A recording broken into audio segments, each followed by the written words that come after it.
দাউদে আক্রান্ত রোগীরা আমাদের কাছে সবচেয়ে বেশি যে সমস্যা নিয়ে আসেন সেটা হলো তিনি ওষুধ একটি কোর্স কমপ্লিট করে ফেলেছেন। আমরা 1 মাস বা 1.5 মাসের যে ওষুধ তাকে লিখে দিই, সেই ওষুধ তিনি খেয়ে এসেছেন। ওষুধ শেষ করার পরে 1 সপ্তাহ বা 2 সপ্তাহ পরে তিনি কমপ্লেন নিয়ে আসছেন যে আমার আবার পুনরায় একই রকম সমস্যা হচ্ছে বা দাউদ পুনরায় ফিরে এসেছে।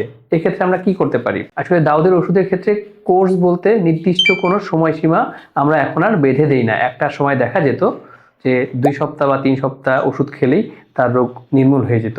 কিন্তু ইদানিংকালে বিভিন্ন কারণে দেখা যায় যে অল্প সময় ওষুধ খেলে তার রোগ নির্মূল হয় না।